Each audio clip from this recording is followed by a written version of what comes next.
Alors, nous sommes en direct sur la page Facebook de condolégal.com. C'est François Sellier qui vous parle en ce mercredi 30 juin 2021. Aujourd'hui, on revient sur les événements qui se sont déroulés en Floride, c'est-à-dire la copropriété en hauteur qui s'est effondrée. Et ça nous interpelle parce que des copropriétés, il y en a en Floride, mais il y en a au Québec aussi. Il y a des parallèles à faire. On va en parler pendant la web radio. Alors, cette copropriété qui est située à Surfside, en Floride, s'est effondrée il y a une semaine. Hier, on répertoriait dans les journaux là, 11 morts, 150 disparus. Les chiffres ont peut-être changé depuis ce temps-là. L'immeuble a été construit il y a une quarantaine d'années, dans les années 80. Donc, je pose donc la question, là, est-ce que toutes nos copropriétés sont sécuritaires? Est-ce que, au regard d'un certain déficit d'entretien observé dans certaines copropriétés, est-ce que tous nos immeubles détenus en copropriété divise sont sécuritaires? Est-ce qu'un drame de ce genre pourrait survenir au Québec? Tu sais, notre parc immobilier en copropriété a une moyenne d'âge, si je suis exact parce que je me fie à un ingénieur qui est avec nous aujourd'hui, moyenne d'âge entre 30 et 40 ans, disons-le comme ça. Alors, on dit qu'il y avait de l'eau stagnante partout dans le stationnement de l'immeuble en Floride. C'est un entrepreneur qui a déclaré ça au réseau TVA. Il se trouvait dans les entrailles de l'immeuble 36 heures avant l'effondrement, puis il a remarqué des fissures dans le béton et des barres d'armature gravement corrodées sous la piscine. Alors, on sait que la piscine fait l'objet d'une controverse dans cet immeuble. La flaque d'eau stagnante la plus profonde, selon l'entrepreneur, était située autour du stationnement 78. Cette zone, selon les plans de construction, est située directement sous la terrasse de la piscine. Bon, il y a un rapport d'inspection de 2018 fait par l'ingénieur Frank Morabito qui avait signalé une erreur majeure dans la conception originale, permettant ainsi des infiltrations d'eau, ce qui a causé de graves dommages aux dalles en béton structurel du dessous, là, de la piscine.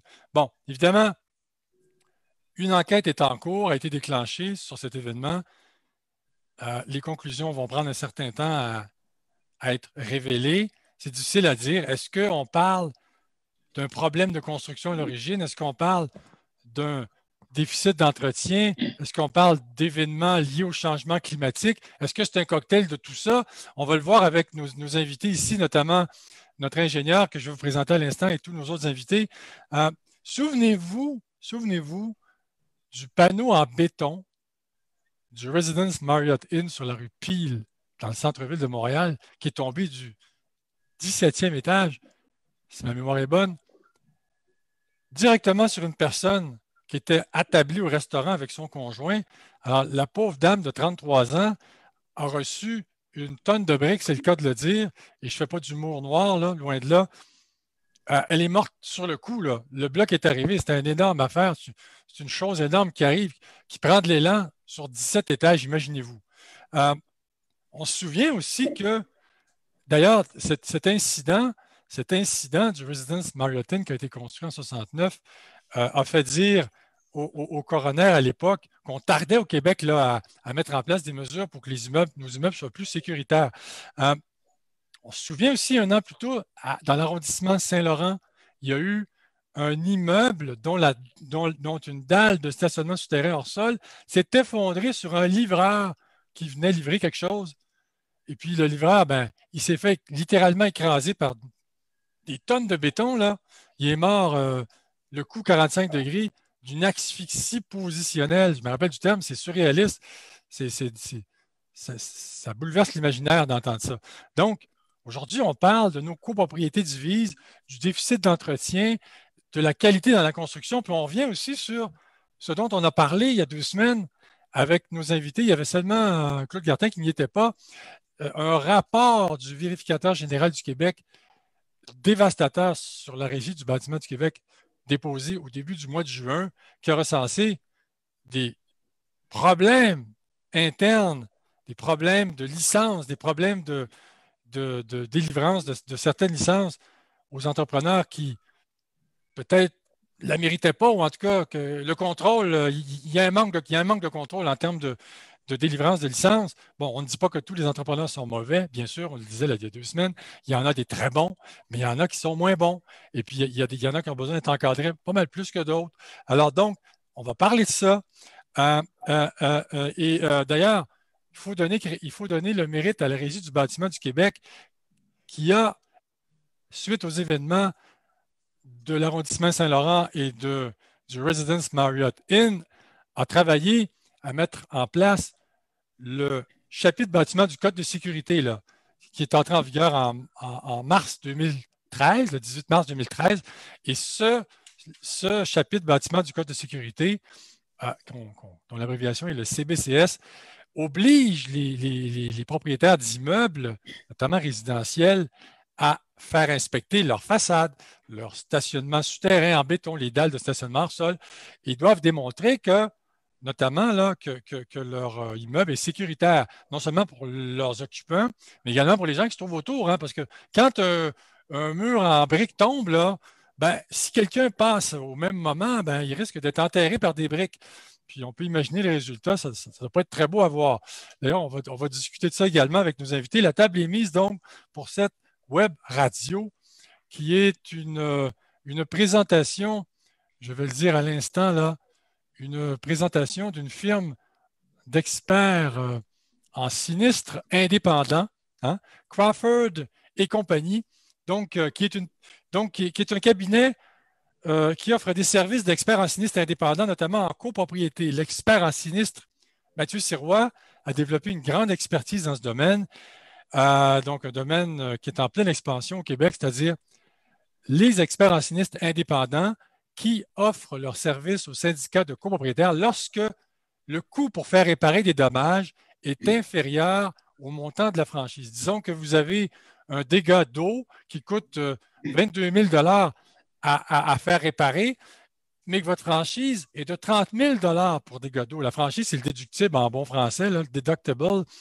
Donc, vous pouvez faire appel à un expert en sinistre indépendant qui prend en charge le sinistre, qui va enquêter, qui va faire en sorte de trouver l'origine du sinistre, et ça peut être vraiment très pratique. Donc, pour joindre Mathieu Sirois, c'est réclamation avec un S, condo, crawco.ca. Donc, réclamation condo, craco.ca. Ça, c'est pour la commandite. On revient à nos invités. Je vous les présente immédiatement. Claude Guertin, ingénieur en structure chez Prospect Plus, qui est avec nous ce soir. Merci d'être là, M. Guertin. Bonsoir. Marc-André Arnois, directeur général de l'Association des consommateurs pour la qualité dans la construction, qui était là il y a 2 semaines. Merci d'être venu, Marc-André, ce soir. Merci, bonsoir. Richard Leblanc, avocat en droit de la copropriété, qui pratique plus précisément dans la région de l'Outaouais. Richard Leblanc qui était avec nous il y a 2 semaines également. Bonsoir, Maître Leblanc. Bonjour. Valérie Couture, gestionnaire et présidente directrice générale chez Condo Stratégie, une firme en gestion qu'elle a fondée. Bonsoir, Valérie. Bonsoir. Alors, on le disait en début de Web Radio, on veut savoir, il y a un cocktail là, il y a un cocktail nocif qui fait en sorte que nos immeubles sont sûrement sécuritaires, là. On n'est pas ici pour faire peur au monde puis raconter des histoires. Puis on n'est pas là pour sortir des squelettes du placard. Ce n'est pas l'idée. Mais on se pose la question quand même. On se dit, à la lumière de ce qui se passe, bon, un accident, ça peut arriver, un immeuble qui s'effondre, le viaduc de la Concorde est tombé. Bon, ça arrive. Ça n'arrive pas seulement au Québec, ça arrive ailleurs dans le monde aussi. Il n'y a pas que chez nous que ça arrive. On l'a vu en Floride, c'est arrivé. C'est une copropriété, mais c'est arrivé en Floride. Bon, alors finalement, personne n'est mieux que l'autre, là. Mais il y a un cocktail, je le disais en début de Web Radio, déficit d'entretien, changement climatique, peut-être vice de construction, vice de conception, défaut, que sais-je. Claude Guertin, la première question, je vous la pose. Est-ce qu'une tragédie semblable à celle vécue en Floride pourrait survenir au Québec? Bien, effectivement, oui. On n'est pas à l'abri des défaillances, que ce soit là, au niveau structural d'un bâtiment. Par contre, il faut quand même admettre qu'avec la circulation, pas la circulation, mais la construction qu'on a présentement, qu'on a eue, on a quand même une bonne moyenne au bâton. hein, dans le sens que les bâtiments tiennent. C'est rare qu'un bâtiment qui est en construction va défaillir dans ses premières années, là. Donc, je pense que les problèmes surgissent avec l'âge, hein. C'est un peu comme la nature humaine. À mesure que le bâtiment vieillit, et souvent, ben, pour des raisons financières, les gens vont négliger cet aspect. Au début, c'est la lune de miel, le bâtiment tout nouveau, tout beau. On a l'impression d'être à l'hôtel, on ne s'occupe de rien. Pas de fonds de réserve trop, on ne pense pas à ça. Puis à un moment donné, ben là, le bâtiment prend de l'âge et là, les problèmes commencent à apparaître, surtout si on néglige. Hein, parce que l'entretien, c'est très important. Là, on ne sait pas encore à Surfside c'est quoi les causes exactes, mais probablement, possiblement que peut-être, hein, puis d'ailleurs, il y avait des rapports qui sont sortis en 2018 qui faisaient état de désordre au niveau d'éléments structuraux dans le bâtiment, notamment de la fissuration, d'écaillement du béton, fissuration là, sur des éléments porteurs, poutres, colonnes, dalles structurales.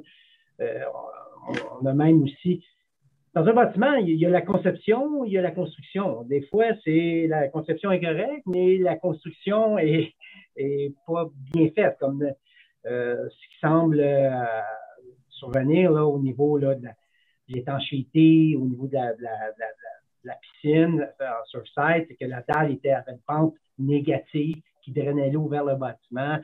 Donc, il y a de l'eau qui contenait du chlore, bien évidemment, qui a réussi à s'infiltrer dans le bâtiment sur des éléments structuraux qui, éventuellement, ben, le chlore et l'acier, c'est pas bon ménage, hein, l'acier qui est présent dans le béton, du béton armé. Donc, ça a dû faire en sorte que les armatures ont corrodé et là, ont finalement peut-être causé rupture de certains éléments porteurs. Ouais. Donc, c'est dur de dire où est-ce qu'il y a le problème dans la construction parce que je ne pense pas qu'il y ait de problème systémique, hein, pour employer un terme à la mode ces temps-ci. Je crois que nos entrepreneurs font du bon travail, surtout dans la construction lourde, des constructions là, de multi-étagers.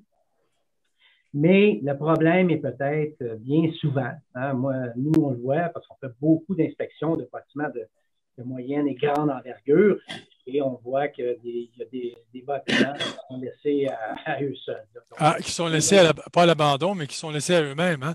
Oui, justement, là, selon votre expérience, M. Guertin, sur le terrain, est-ce que vous considérez, parce que vous en avez vu beaucoup d'immeubles détenus en copropriété divise qui ont un certain âge, là, est-ce que vous considérez que le parc immobilier détenu en copropriété divise vous apparaît, somme toute, en bon état ou pas? Ben, en bon état, c'est beaucoup dire.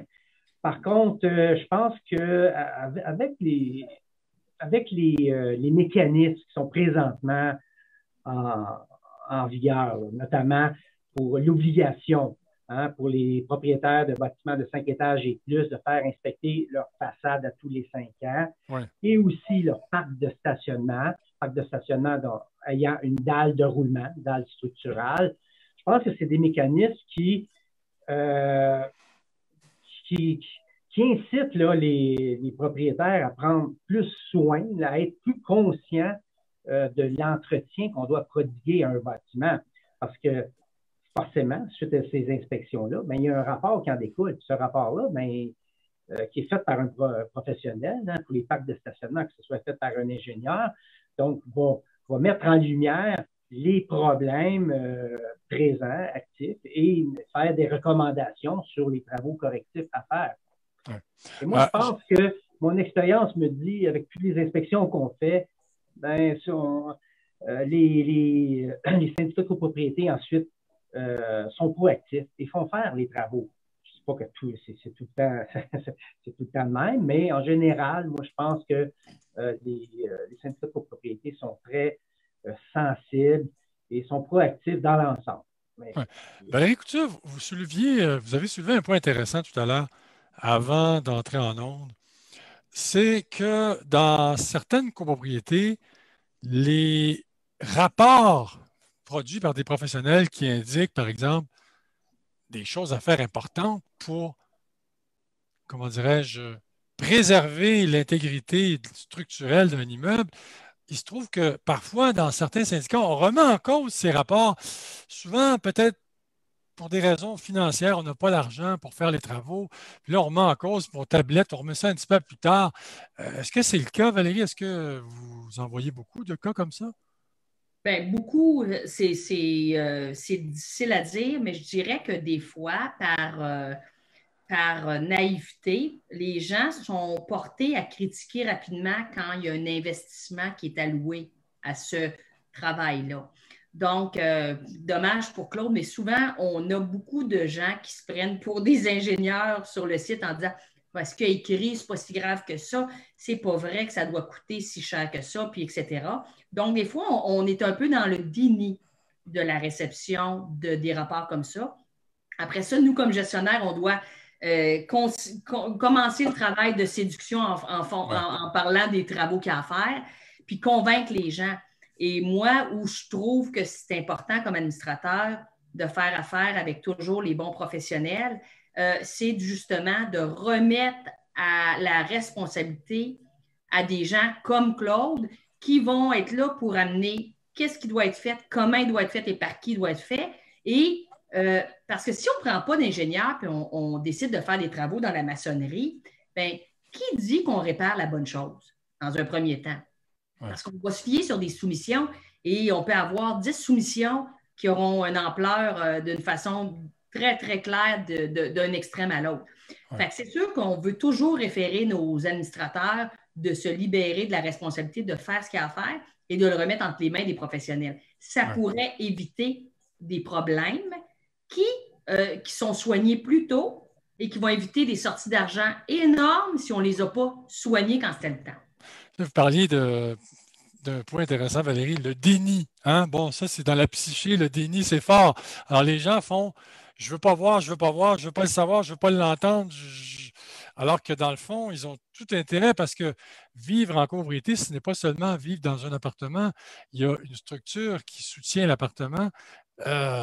Comment on fait pour... Comment vous faites pour... Parce que vous parlez d'une opération de séduction, mais comment vous faites pour retirer ou éradiquer ce déni dans l'esprit de certaines personnes? Bien, en fait, il faut prendre les grands mots pour leur faire comprendre que nous, notre équipe, les gestionnaires, vont l'écrire quelque part, qu'il a été suggéré fortement au conseil d'administration de faire appel à un autre fournisseur. C'est sûr que nous, quand on dit on va l'écrire parce qu'on ne veut pas être tenu responsable, des fois, ça fait sonner une cloche ou deux, hein, parce que les gens disent, bien, s'il prend la peine de nous dire ou elle prend la peine de nous dire de se protéger, bien, il y a peut-être un risque quelque part. Ouais, c'est sûr qu'il faut qu'on comprenne aussi l'idée d'argent. Vous l'aviez dit tantôt avant qu'on entre en onde. Mais moi, je dis toujours, c'est triste. C'est très triste quand on n'a pas de sous. Mais le bâtiment, lui, n'en tient pas compte de l'état du portefeuille. Il a besoin de quelque chose à un moment donné, puis il faut être prêt à faire face à ça. C'est ça, parce que lui, l'usure du temps, il ne peut pas la stopper, l'immeuble. Lui, il subit l'usure du temps, puis ça continue. C'est vivant, un immeuble, mais pas à ce point-là. Là, hein? Ça bouge, mais pas à ce point-là. Je rappelle à nos auditeurs que vous pouvez poser vos questions à nos invités qui y répondront autant que faire se peut, à la condition que ce soit en lien avec le sujet d'aujourd'hui. N'hésitez pas à poser vos questions d'ordre pratico-pratique là, sur les travaux en copropriété, les choses importantes à faire. La saison commence d'ailleurs. Donc, posez vos questions. Nos invités vont y répondre. Oui, Marc-André? Oui, mais vous disiez justement que souvent les propriétaires, les copropriétaires veulent pas voir la réalité en face. Hein? On se cache les investissements qui sont nécessaires. Et justement, le gouvernement, en décembre 2019, a adopté le projet de loi 16 qui va à terme forcer beaucoup la vis, serrer la vis. Les gens vont avoir l'obligation de faire des inspections plus régulières, vont avoir un carnet d'entretien, vont devoir mettre dans le fonds de prévoyance les montants qu'il faut pour exécuter les travaux nécessaires à long terme. Et vous l'avez dit, qu'on est en copropriété. On n'est pas juste dans son appartement. Il y a des questions d'équité qui sont en cause aussi. Il y a bien des gens qui habitent une copropriété qui voit des problèmes et disent « Ah, moi, je ne serai plus ici quand ça va être le temps de faire ces travaux-là. » Et ça, il y a quelque chose de profondément inéquitable là-dedans parce que la personne qui va payer ces travaux-là dans une dizaine d'années, elle n'a pas à supporter cette charge-là qui aurait dû être assumée sur la vie de l'immeuble. Et donc, il va clairement falloir inciter les gens à prendre leurs responsabilités puis à payer leur juste part parce qu'il va y avoir des drames à un moment donné. Là.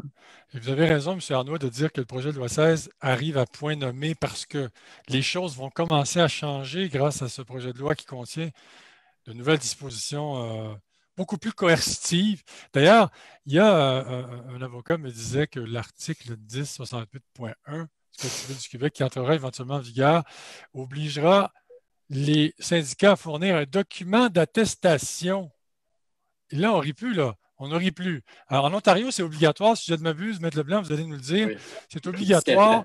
C'est un status certificate qui dit que si dans le document d'attestation, il n'y a pas d'étude du fonds de prévoyance, il n'y a pas de carnet d'entretien, il n'y a pas ci, il n'y a pas ça, ben là, tu te dis, est-ce que j'achète ici, moi, ou je m'en vais? Bon, c'est réglé.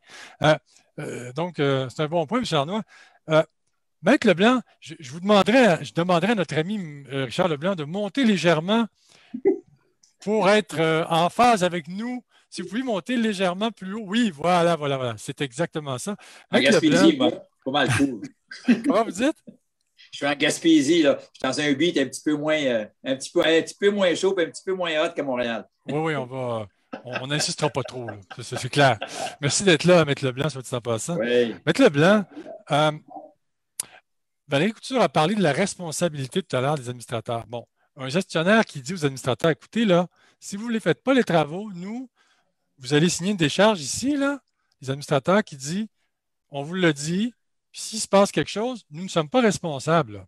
Est-ce que les administrateurs qui le savent qu'il y a des travaux à faire, parce que le gestionnaire a mandaté un professionnel qui a diagnostiqué des choses et qui met ça sur une tablette, il se passe quelque chose de grave parce que on n'a pas fait ce qu'il fallait. Est-ce que les administrateurs pourraient être tenus responsables au niveau... je sais que vous êtes dans le droit de la copropriété, pas dans le droit criminel. Est-ce qu'ils peuvent être tenus responsables? Oui, en fait, vous soulevez plusieurs points dans chaque... Qu'est-ce que Marc-André parlait tantôt, il y a énormément de poursuites en vice caché maintenant parce que quand on a cette information-là, qu'on ne la dévoile pas, vous pouvez vous imaginer que les poursuites sont épouvantables. D'ailleurs, l'OAC qui est intervenu d'une façon boiteuse, mais en tout cas, des fois, mieux vaut que... Et puis, pour répondre à ta question, parce qu'il y a beaucoup de questions qui sont soulevées, oui, c'est assez évident. Mais ça met aussi le problème, ça met le point sur le problème au Québec. Hein? On disait il y a 2 semaines que cette valeur qu'il n'y ait pas eu une hécatombe, parce qu'à chaque fois qu'il y avait un mort, il y avait effectivement une réforme. Alors, ce qu'on a, d'une part, ce que M. Guertin me dit, moi, j'ai l'impression que les problèmes comme qui sont arrivés en Floride, il y a peu de chances. On s'est posé la question il y a quelques années, on a eu un problème avec un problème. C'est principalement parce qu'aux États-Unis, construisent en béton, mais n'ont pas le problème de sel comme on a, nous. Alors, la problématique, puis je l'ai déjà vécu avec des Américains, avec des avocats américains, disons que, tu sais, dans le Sud, là, il n'y a pas de gel, il n'y a pas de dégel. Alors, le béton, il est toujours beau, il est toujours... Ici, au Québec, on a l'avantage d'être pris avec le maudit à la main. Alors, la question, les litiges de stationnement, moi, ça me fait... J'ai des litiges de stationnement depuis 30 ans, continuellement. Alors, ça nous force à revoir le bâtiment. Alors, ça qu'un problème comme celui d'un effondrement. Par contre, on a tellement tardé, pour ne pas dire d'autres choses, parce que je n'étais pas public, je dirais le vrai mot. Là, on a tellement tardé que ce qui arrive aujourd'hui, c'est qu'il y a un trou de 40 ans où, d'une part, on prend ce qui se passe à Ottawa, nous autres, chez nous, il y avait toujours des inspections. Le pire des pires scénarios, c'est toujours les petits condos où il n'y a pas personne. L'entrepreneur peut prendre son ingénieur. Il y a aussi des mauvais ingénieurs, des ingénieurs qui sont des yes-men, on l'a vu dans le passé, alors qui font signer n'importe quoi. Alors, on le voit dans certains cas. Évidemment, ce n'est pas la majorité, mais c'est toujours ceux qui se retrouvent devant les tribunaux. Et puis, depuis 40 ans, ces gens-là, on leur a donné un méga peau de jujube, là, puis on s'est fermé les yeux. Moi, je pense que la régie, c'était son rôle il y a 40 ans. Ils s'en sont lavé les mains comme les municipalités. Puis c'est ça, effectivement, qui moi, me révolte, littéralement. Parce qu'au lieu d'engager des millions par année, ces gens-là devraient s'assurer. Hein, il y avait un câble à s'assurer au Québec. Rappelez-vous le câble, le fameux funiculaire à Québec. Il a fallu qu'il y ait un mort, un Anglais qui s'est tué. Ouais. Ah, ben là, un problème. Je pourrais vous parler des câbles de ski. Là, Maître Leblanc, effectivement, ce que vous dites a du sens. Mais par rapport à la responsabilité des administrateurs, là. Ah, ils sont responsables. Est-ce qu'ils peuvent être même. C'est clair qu'ils sont responsables parce qu'il faudrait absolument qu'ils démissionnent. Ouais. On ne peut pas effectivement savoir qu'il y a un problème. On le voit avec les électriciens, on voit avec certains les plombiers la même chose.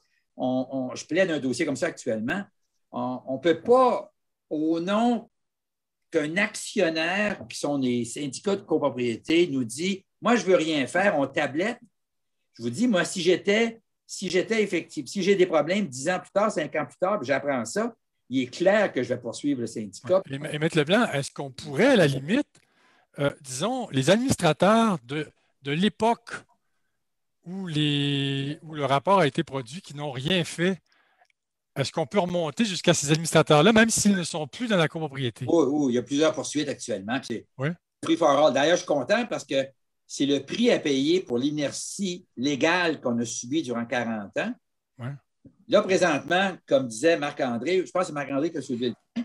Là, maintenant, depuis le loi 16, mais rappelez-vous qu'à Vancouver, ça fait 30 ans. En Ontario, ça fait 17 ans. En plus d'inspecter tous les bâtiments. Ouais. Alors, ils ont des couches. Eux autres, au lieu d'avoir des couches qui tombent en effondrement, ils rajoutent des couches de sens. Oui. Alors, c'est sûr qu'aujourd'hui, on a ce qu'on a voulu depuis. Moi, j'ai crié, j'ai plaidé depuis. Mais essentiellement, il y a quand même un trou, là, parce qu'il y a des bâtiments qui sont construits il y a 40 ans, qui ont été construits de façon à l'aveugle. Et puis, espérons-le, avec les nouveaux plans de prévoyance et les inspections. D'ailleurs, moi, j'ai toujours dit, on a vu un peu le problème lorsqu'on étudie de façon systématique les prises de possession, lorsque l'entrepreneur perd le contrôle de syndicats de copropriété. Et là, combien de poursuites que j'ai eues, moi, d'inspection, mais à la con, là, des inspections, les deux. C'est des ingénieurs, là. Des choses grosses, des choses évidentes que personne ne voyait. Ça, c'était un peu l'avant loi 16. Hein? Ouais. C'est évident qu'on va vivre encore ces problématiques-là.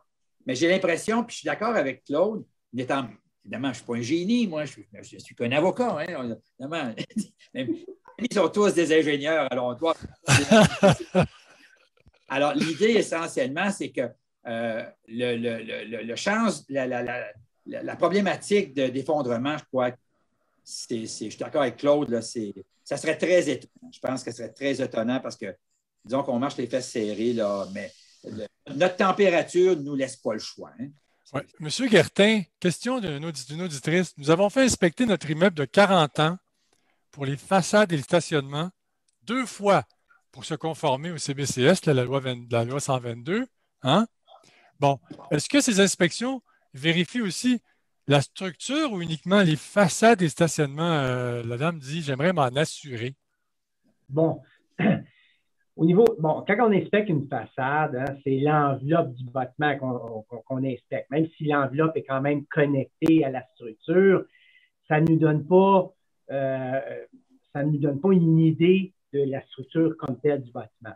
Par contre, si le bâtiment, ça donne aussi il y a une dalle de roulement, donc des stationnements étagés, parce que si on a juste un étage de stationnement, on n'aura pas d'inspection. Ce n'est pas obligatoire de faire une inspection du parc de stationnement parce qu'il n'y a pas de dalle de roulement.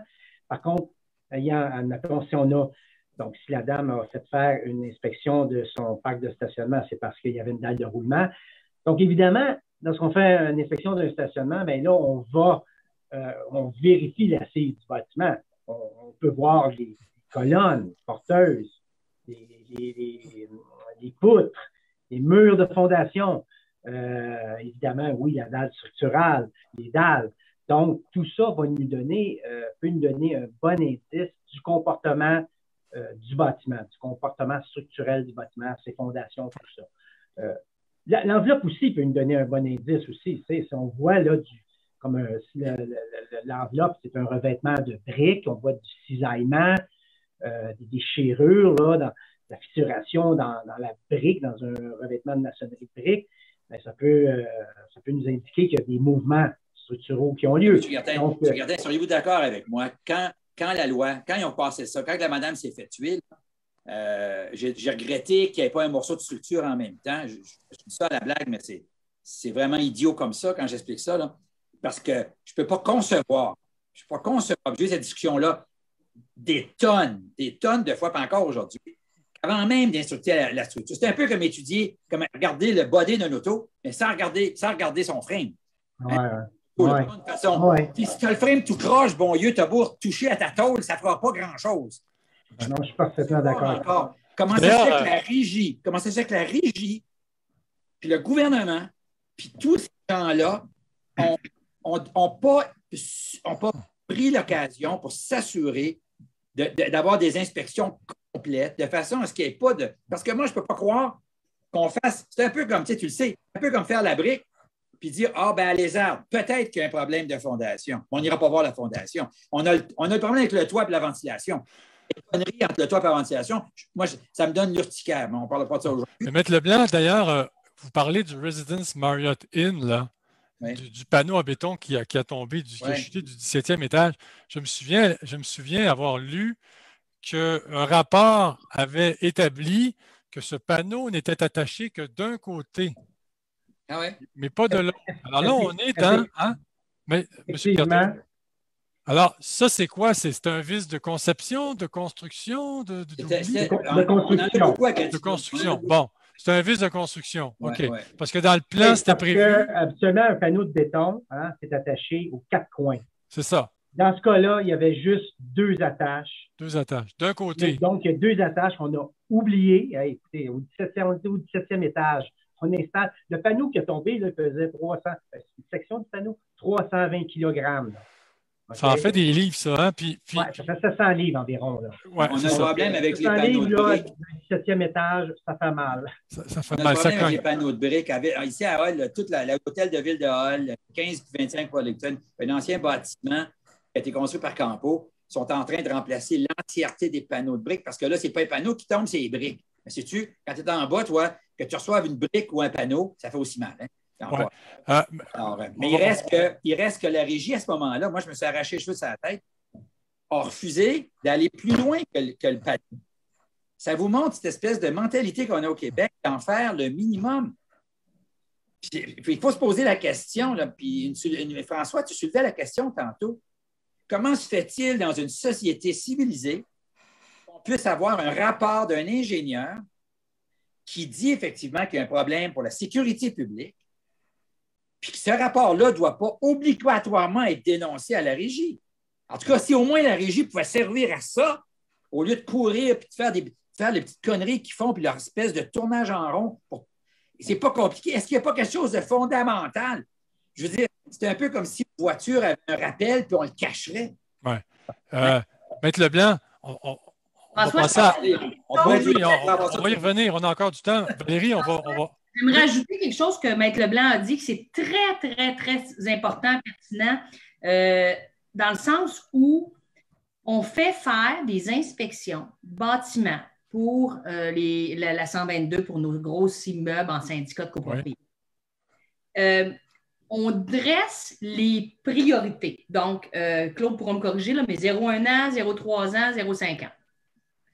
Je parlais de ça tantôt avec un de mes collègues, puis tout ça, puis on fait faire le rapport, il n'y a personne qui questionne qu'est-ce qu'on fait de ce cartable-là si on décide de ne pas entamer les travaux. Parce qu'on a toujours la raison. Ah, ben là, pas d'argent, la COVID, on ne peut pas demander. Puis, tu sais, on embarque dans un roue qui pleure puis qui ne fait rien. Mais c'est important de penser qu'il faudrait qu'une partie du rapport, minimalement, ce qui est assez important, soit adressée à la RBQ, que la RBQ fasse un suivi dans le sens de dire vous devez mandater, puis etc., etc. Parce qu'on parle d'une loi qui a été mise en place, mais il n'y a pas de façon où est-ce qu'on va... Moi, j'ai eu, là, on a plusieurs syndicats, là, puis j'ai eu une seule demande de la RBQ pour venir visualiser le rapport de 122 pour un bâtiment. C'est un peu donc, c'est un peu... Marc-André Arnois, j'arrive à vous. Juste avant, je pose une question à Claude parce que c'est M. Virtin qui est en rapport avec ce que Valérie vient de dire.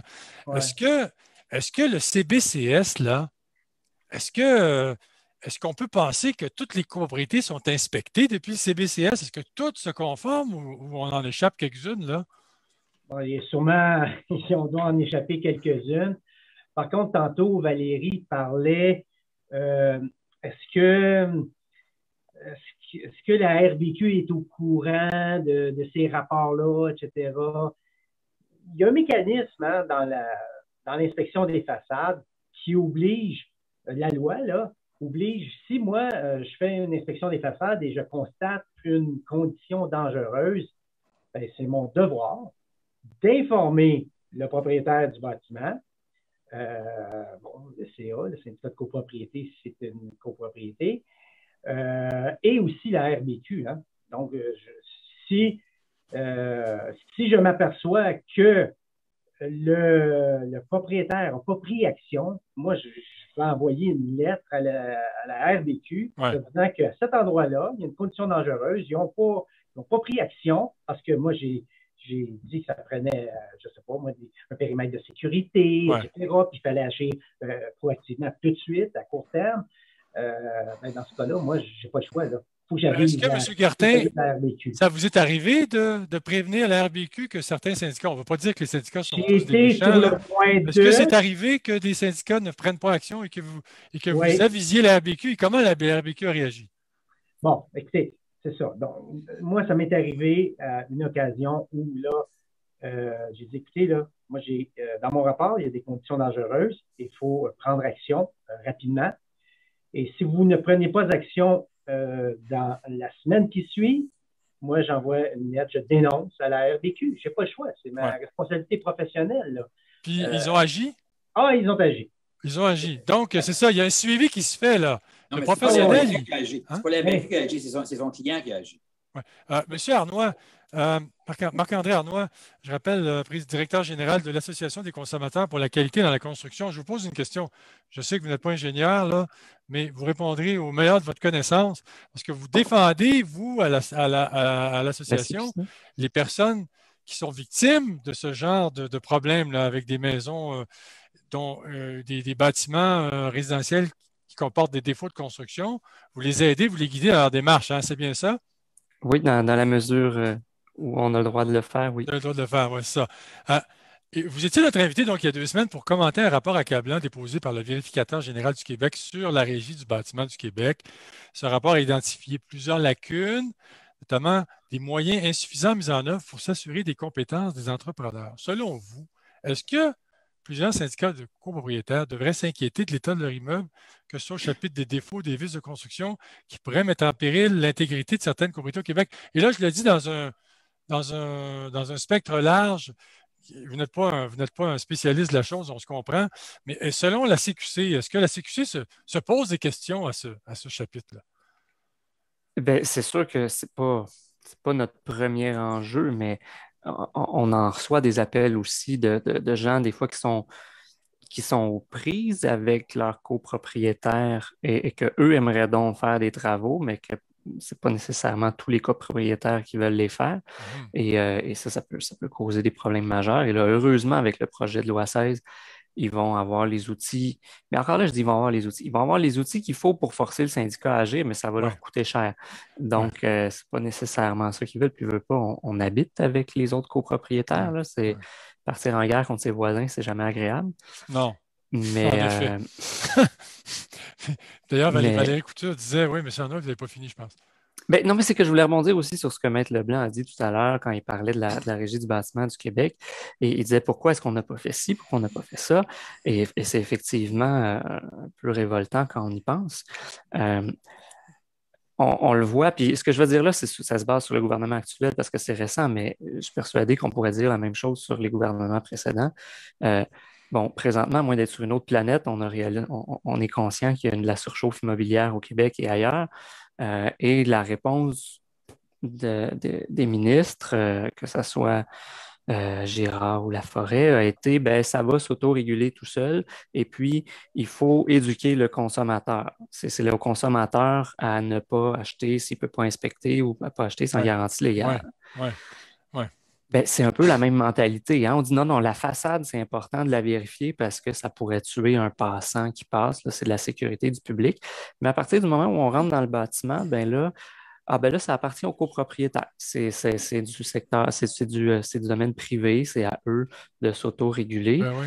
Et puis, bon, c'est sûr qu'on ne veut pas nécessairement que le gouvernement soit partout dans nos vies, mais il n'en reste pas moins que quand on est conscient qu'il y a des lacunes importantes dans le bâtiment, et puis ou dans l'immobilier, et que la psychologie, c'est de dire ça va s'auto-réguler, puis faut éduquer les gens, on ne va pas agir maintenant, on va miser sur l'éducation.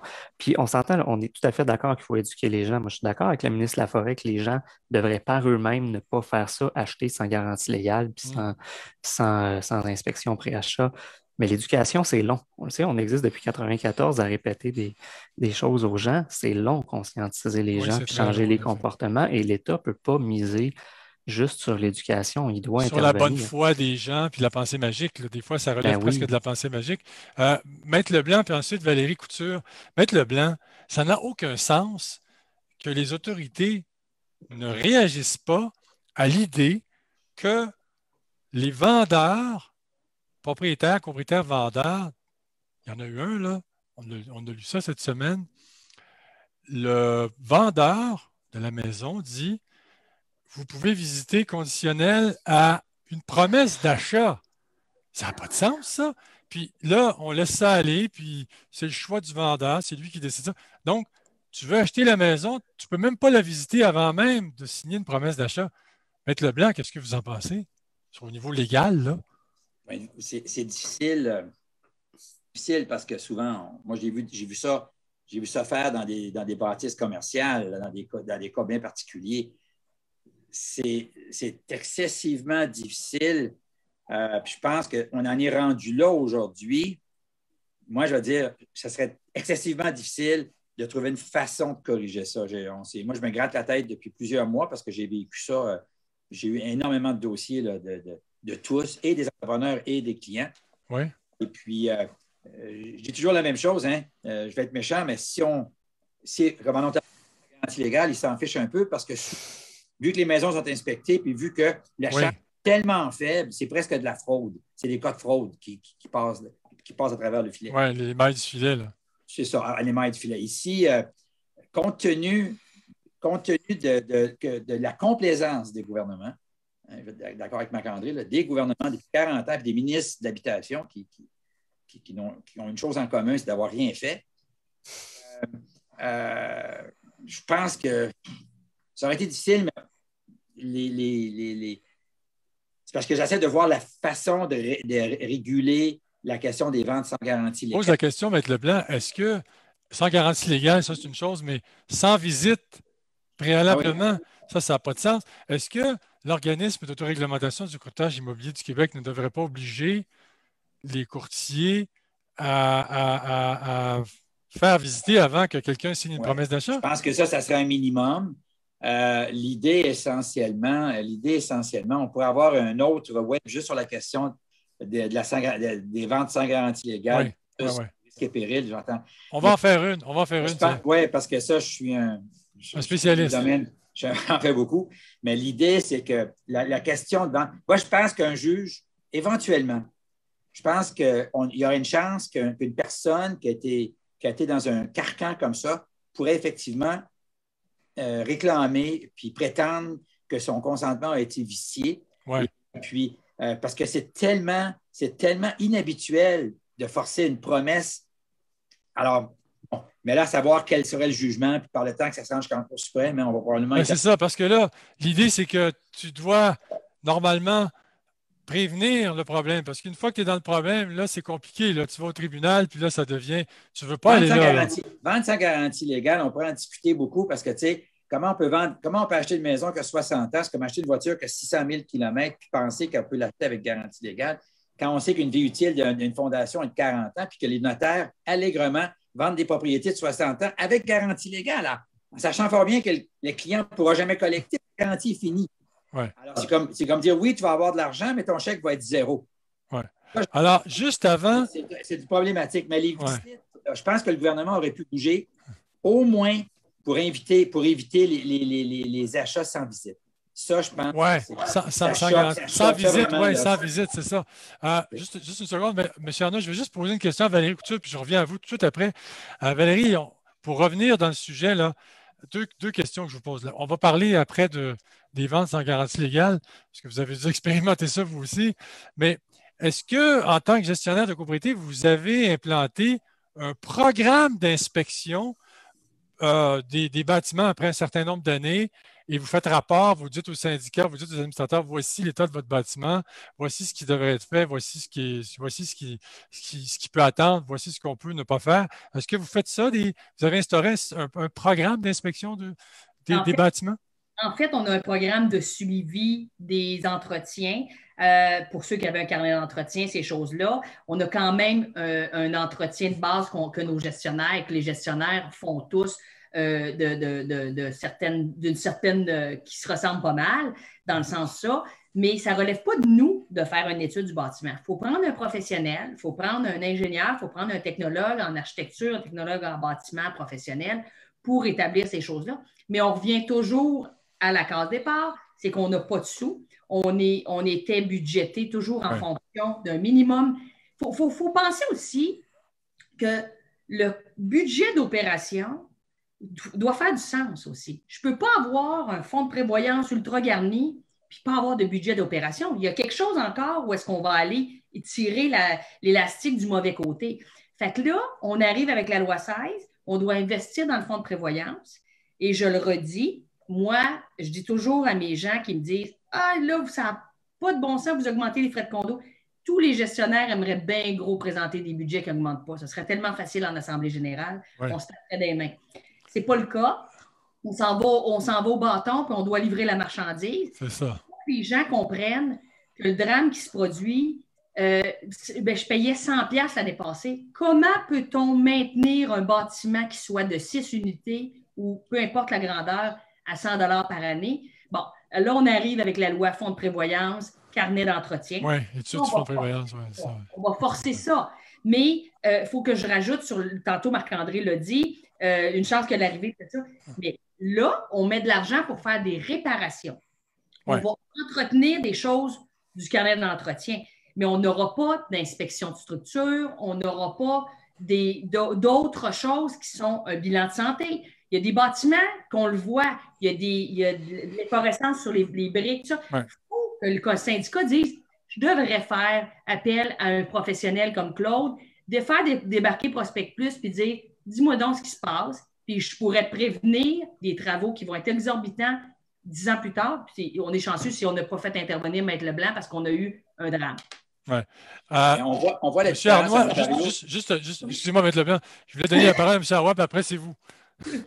Oui, M. Arnaud voulait dire quelque chose. Si je veux rebondir aussi sur ce que Valérie vient de dire, là, si on peut vraiment taper le clou en faveur du projet de loi 16, là, parce qu'on a vu ces derniers mois quelques articles sortir où on donnait beaucoup la parole aux gens qui subissent des hausses importantes des frais de copropriété et où on présentait ça un peu comme un drame. Et puis c'est vrai que pour certains, puis je pense en particulier aux personnes retraitées qui ont des revenus pas mal fixes et qui se font dire, ben je suis désolé, mais vous ne pourrez plus habiter ici parce que vous n'avez plus les moyens d'habiter ici. C'est sûr qu'il va y avoir des drames humains. Mais il faut être conscient aussi que s'il y a un drame humain aujourd'hui, c'est parce que pendant tout le reste de leur vie, ils n'ont pas payé le prix de ce que ça valait. C'est ça. Et c'est tout à fait justifié. Les articles qui ont vraiment donné beaucoup la parole à ces gens-là, pour moi, n'ont pas suffisamment monté l'autre côté de la médaille. Après ça, bon, on peut débattre de certains aspects du projet de loi 16, là, mais dans son ensemble, de s'assurer que les gens vont payer le juste prix, C'est sûr que là, comme pendant des décennies, ils ne l'ont pas payé, le choc est important, là. Ouais, Mais ouais, le choc aurait été important aussi le jour qu'il y aurait eu des travaux à faire. Il ne ouais, faut pas c'est se le ça. Il cacher. est important. Il est important. Il est Il est important, ben important. oui. Ah, En Maître fait, Leblanc, la parole est à vous. Maître Leblanc, Marc-André, allez-y. en fait, on voit ici en Outaouais depuis presque 20 ans maintenant, c'est qu'on ne tient plus ce discours-là en Ontario. C'est fini, là. Un peu comme si tu veux vivre, tu ne veux pas payer de taxes, va dans une municipalité où tu n'as pas de service. Si tu veux des services, tu vas payer des taxes. Hein, c'est pas compliqué, là. On n'a plus cette discussion-là, puis on a vu l'impact où les gens commencent à comprendre que. Puis les gens, puis j'ai lu les mêmes articles que toi, j'ai essayé de me faire écrire, mais malheureusement, ça n'a pas passé. On voit l'investissement parce que là, les gens réalisent très bien. Exemple, nous, on a perdu beaucoup de personnes qui ne viennent pas au Québec à cause de la pauvreté de la présentation des rapports d'inspection. Tu arrivais au Québec, c'était le bordel. Tu avais l'impression d'être dans une tribu, dans un continent. Hein? Par rapport à un beau plan de prévoyance, 25 ans, avec un montant minimal obligatoire imposé à titre. C'est rendu dans les mœurs. Puis c'est heureux qu'on puisse les faire parce qu'on commence à voir un peu, on espère que ça va revenir parce qu'on part de loin. Essentiellement, tu vas voir que d'ici 5-10 ans, en fait, ceux qui auraient dû rester locataires vont retourner locataires. D'ailleurs, c'est peut-être ce qui explique le nombre croissant de locations, d'immeubles à location qui se construisent. C'est vraiment hors norme. Moi, je suis ça depuis 81 à la lettre, puis je suis surpris. Je n'aurais jamais parié qu'il y aurait tant d'immeubles locatifs et non corpos, non copropriétés qui se construisent actuellement. Ouais. Peut-être une réaction à ça. Et puis, mais moi, je dis 4 ans, 5 ans, cette discussion-là, Marc-André, là, on va en rire parce que, comme je vois ce qui se passe à Ottawa, on n'en parle plus. Tu ne vois pas cette publicité-là, là, hey, 85 $ de condo. C'est même plus dans les notes. C'est inscrit dans le code génétique des syndicats de propriétaires. Puis, Maître Leblanc, j'ai un commentaire intéressant, là. Ça a été dit plusieurs fois dans les précédentes web radios, c'est vrai, je confirme à l'auditrice, mais les propriétaires actuels sont étouffés par les hausses de frais de condo ou les cotisations spéciales pour respecter les nouvelles lois en ayant peu de temps pour se conformer. 25 ans de laxisme qu'on devrait corriger en 2-3 ans, c'est difficile pour plusieurs, sans compter les nombreux édifices de condos qui n'ont encore rien fait. Ils ne savent même pas c'est quoi la loi 141 ou la loi 16, etc. Là, j'aimerais, M. Leblanc, que vous dites aux auditeurs qu'il y a quand même un délai accordé malgré les adoptions de projets de loi, parce qu'il y a plusieurs lois qui entrent en vigueur par règlement du gouvernement, puis une fois entrées en vigueur par règlement du gouvernement, on donne encore des délais pour laisser aux syndicats de propriétaires le temps. Je pense notamment au fonds d'auto-assurance qui va entrer en vigueur en 2022. Je pense que c'est le 15 avril ou 15 octobre? 15 avril. Bon, à partir de là, les gens ont 2 ans. Ça fait déjà quand même 2 ans qu'on en parle. Mettre le blanc là-dessus, j'aimerais que vous dites, à moins que ce ne soit pas vrai, mais je ne pense pas, qu'il y a quand même, dans l'adoption des projets de loi, il y a quand même une sensibilité à cette réalité. Oui. Puis en fait, je ne vais pas me vanter, mais moi, puis le groupe d'IRGCQ avec Maître Jolicoeur, on a fait 12 ans qu'on travaille là-dessus, ça fait 12 ans qu'on donne du temps, qu'on travaille, comme on a fait des démarches politiques. C'est fou, là, ce qu'on a fait, là. Mais tu sais, je réponds à l'auditrice. Puis là, rappelez-vous ce que M. Guertin a dit. Hein?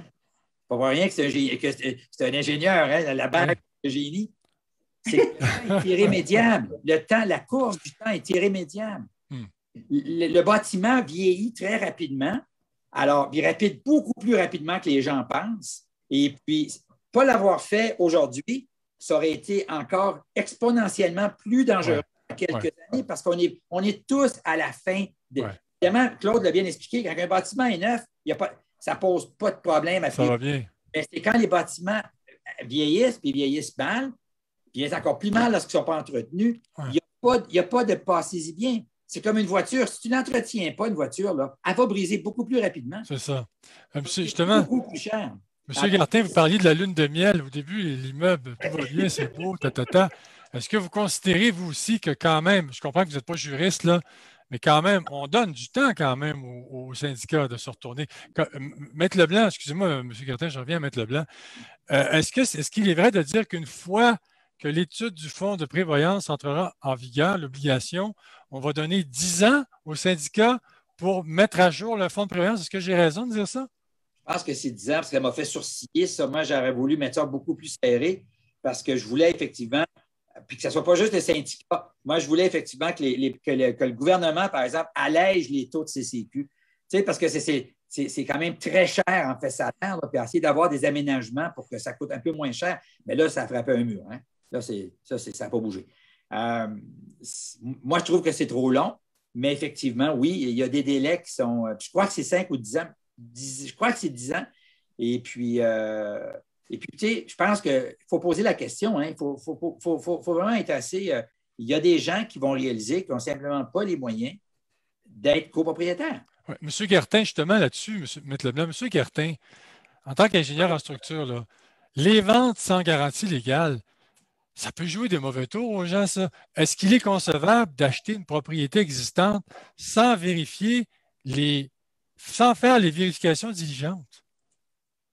Écoutez, je pense que quand on fait cet achat-là, on achète les yeux fermés. Nous, dans notre équipe, on est souvent appelé témoin expert à la cour. Donc, les dossiers en vice caché, je connais ça pas mal. Et les ventes sans garantie légale également. Puis, on se retrouve en cours des fois avec des dossiers s'il y a dol. Hein, oui, un dol. Ouais. Puis, le vendeur a beau vendre sans garantie légale, mais s'il est au courant qu'il y a un vice dans son bâtiment et qu'il ne dévoile pas, mais je veux dire, il peut se faire poursuivre. Ouais. Donc, mais c'est certain que, écoutez, c'est pas conseillé d'acheter un bâtiment sans garantie légale, à moins que le prix soit diminué pour autant. Là. Mais ce qu'on assiste présentement, c'est pas le cas. Hein? Je veux dire, les prix sont à la hausse. Oui. Et en plus, pas d'inspection, sans garantie légale, let's go. Je veux dire, même pas de visite. On est rendu à même pas de visite. C'est pas tellement de vente sans garantie légale qui est en soi le problème. On en fait beaucoup de ventes sans garantie légale pour une propriété qui a 5 ans. Par contre, ce que je fais, moi, c'est un autre élément que le gouvernement ne veut pas changer, c'est la fameuse inspection PHA, M. Guertin, hein, qui est absolument un concept dépassé de ma grand-mère. C'était bon pour mon arrière-grand-mère. C'est pas, puis Dieu ait son âme. Puis cette espèce d'inspection à con qu'on demande de faire aujourd'hui, les 2 yeux fermés, les mains en arrière, on n'a même pas le droit de déménager une boîte que les gens ont laissée là lors du déménagement. On t'explique ça à des Américains, on t'explique ça à des Suisses, tu as l'impression qu'on est d'une république de bananes. Il faudrait que ça soit effectivement que le gouvernement ne bouge pas. Le ministre de l'Habitation ne bouge pas là-dessus non plus. Moi, ça fait des années que je crie après pour dire pour forcer des inspections diligentes. À ce moment-là, il y aurait beaucoup moins de dossiers de vices cachés, on serait beaucoup moins occupés parce que c'est en amont qu'on aurait vu les problèmes. Oui, c'est ça. Et avec les pneus, on a un problème de frein. Qu'est-ce que le gouvernement nous fait? Il nous rajoute des airbags supplémentaires. C'est pas ça qu'il faut régler. Il faut régler à la source. Si on faisait une vérification diligente, un bâtiment de 40, 50, 60 ans, exemple, pourquoi on ne passe pas les caméras dans le drain français? Hein? Ça ne coûte rien. Pourquoi on ne le fait pas? Dieu sait. Pourquoi on ne fait pas de test de sol? Dieu sait. Hein? Alors, l'idée essentiellement, parce que je pourrais en parler jusqu'à demain matin, pourquoi que les gouvernements ne bougent pas? Pourquoi que le gouvernement ne change pas la loi 1726, l'article, pour forcer, la différence étant une vérification diligente? Si les gens, après ça, une maison qui a 60 ans, tu sais, c'est-tu parce que la personne a 82 ans, qui est vivante, si elle était décédée, on accepterait de l'acheter sans garantie légale, sans dire un mot, parce qu'il est vivant. Puis, avant de mourir, on va l'acheter avec garantie légale. Elle va mourir lorsqu'elle va recevoir ses mises en œuvre et ses poursuites. Le problème, c'est à la base, c'est d'acheter sans inspection puis sans visite. Alors, sans visite, c'est complètement inacceptable. Sans inspection, encore faudrait-il que le gouvernement change puis le ministère de l'Habitation se réveille, arrête d'écouter puis se réveille. Puis, forcer les inspections obligatoires diligentes. Ouais. Alors, moi, j'ai mes propres inspecteurs que je forme, hein, parce que moi, je leur dis, là, si tu fais une inspection pour un de mes clients, puis tu vois de quoi que tu n'as pas le droit de dire selon ton mandat d'inspection, je veux que tu m'appelles. Moi, je vais le dire aux clients. Ouais. Maître Leblanc, le mot de la fin pour Valérie Couture. Ben, je parle beaucoup sur. Maître Leblanc dit tellement d'affaires que je voudrais rajouter. Trop court. Il faudrait en faire un 3 heures. Oui. Puis, Maître Leblanc dit tous des critères à faire attention. Mais pour dire qu'on n'est pas au courant, il faut toujours bien avoir posé des questions et avoir fait une petite vérification aussi des documents du syndicat. Et il faut que le copropriétaire sache ce qu'il vend. Mais comme ils ne le savent pas, ben avec le document qu'on va mettre en place à un moment donné, quand il va rester du temps, puis on va pouvoir fournir ça aux futurs acheteurs, ben, on va sécuriser un peu. Mais ces temps-ci, le monde achète, là, ils n'ont aucune idée c'est quoi la copropriété. On part bien, bien loin. Là. Effectivement. Maître Leblanc, juste ajouter en terminant, pour revenir à l'organisme d'autoréglementation du courtage immobilier du Québec, tout à l'heure, je disais, est-ce que l'organisme devrait obliger les courtiers immobiliers à au moins faire une visite à un éventuel acheteur? Mais je pense qu'il y a plusieurs courtiers immobiliers qui ont cette il y en a plusieurs, la grande majorité, je présume, ont cette conscience morale de faire visiter avant de j'imagine. J'en ai plusieurs qui n'ont pas voulu faire de mandat. J'en ai plusieurs qui m'ont appelé. Qui ont refusé. Qui ont refusé. Ils ont dit non, moi, là, ça, c'est trop loin. Ça, c'est poussé. Tu ne m'embarquerai pas dedans. Je ne veux pas. Ouais. Puis je leur ai conseillé fortement de faire ça aussi. Pas le faire. Donc, oui, M. Arnaud, je reviens à vous dans 2 secondes. Ça va être vous qui allez avoir le mot de la fin. Puis M. Gartin aussi, on va tricher, on va déborder légèrement. Donc, c'est important de le dire. C'est très important parce que moi, j'aime la justice, puis je rends justice aux gens qui le méritent. Donc, les courtiers immobiliers, comme vous dites, M. Leblanc, Maître Leblanc, plusieurs ont dit, moi, il n'est pas question que je prenne un mandat qui oblige l'éventuel acheteur à signer une promesse d'achat avant de visiter. C'est important de le dire. Il ne faut pas mettre tous les courtiers immobiliers dans le même sac. Je pense qu'il y a une grande majorité qui font les choses comme il faut. M. Arnois, puis après M. Gartin, puis après on finit. M. Arnois, rapidement. Oui. Rapidement, on a soulevé des enjeux super importants sur le courtage immobilier, entre autres. Le ministère des Finances a lancé une consultation sur l'encadrement des courtiers en lien avec la surchauffe immobilière. Ils attendent des réponses pour le mois de septembre. Si vous avez un intérêt sur cette question-là, n'hésitez pas à leur écrire. On a besoin de gens qui vont parler de ces enjeux-là de manière intelligente et en faveur du consommateur. Très bien. Monsieur Gartin? Moi, c'est pour la sécurité du public. On parle beaucoup des bâtiments, inspection des façades, bâtiments de 5 étages et plus, tout ça, inspection des parcs de stationnement, mais il y a des bâtiments qui ont juste 4 étages, 3 étages, et je pourrais vous faire la liste là, des effondrements de murs de briques, de bâtiments d'un étage. Bien sûr, il y en a un tas. Okay? Plus à Montréal, OK? Alors, il y en a qui ont blessé gravement les gens. Oui. Donc, moi, c'est ce que je pense. C'est que les bâtiments qui ont une certaine vétusté, 40 ans et plus, devraient être dans l'obligation d'être inspectés par un professionnel pour déterminer s'il n'y a pas des conditions dangereuses. C'est aussi pour assurer la pérennité du parc immobilier. Là. Très pertinent. Très, très pertinent. Alors, une grande quantité de bâtiments sont des petits. Oui, c'est ça, effectivement. Exactement. Puis ils sont aussi dangereux. Une brique qui tombe d'un 3e étage, ça fait aussi mal que. Effectivement. Donc, cette web radio était une présentation du cabinet Crawford et compagnie qui offre des services d'experts en sinistre indépendants, notamment en copropriété. L'expert en sinistre Mathieu Sirois a développé une grande expertise dans ce domaine. Il est à l'emploi de Crawford et compagnie. Les syndicats de copropriétaires qui font face à un sinistre dont la franchise est inférieure au coût pour faire réparer les dommages pourraient recourir au service de cette personne. On peut joindre Mathieu Sirois à réclamation avec un S, condo en un seul mot, @crawco.ca, CRAWCO.ca. C'est tout le temps qu'on avait pour cette web radio, très passionnante. J'ai presque envie de faire une 3e partie, mais je ne ferai pas de promesse que je ne pourrais peut-être pas tenir. Mais bon.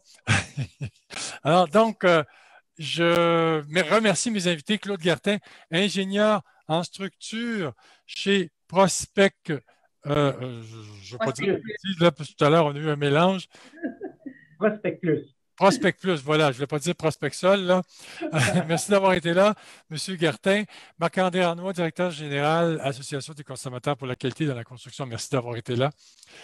Richard Leblanc, avocat en droit de la copropriété. Merci beaucoup, Maître Leblanc. Vous allez être appelé souvent à venir, je pense, vous là. Vous venez malgré vous de vous attacher à un contrat officieux, disons-le. Valérie Couture, gestionnaire, présidente, directrice générale et fondatrice de Condo Stratégie, firme en gestion de copropriété. Merci d'avoir été là. Merci beaucoup. Merci. Bonne soirée. Hein? Au revoir. Bonne fin de soirée. Bonne game d'hockey. Oui.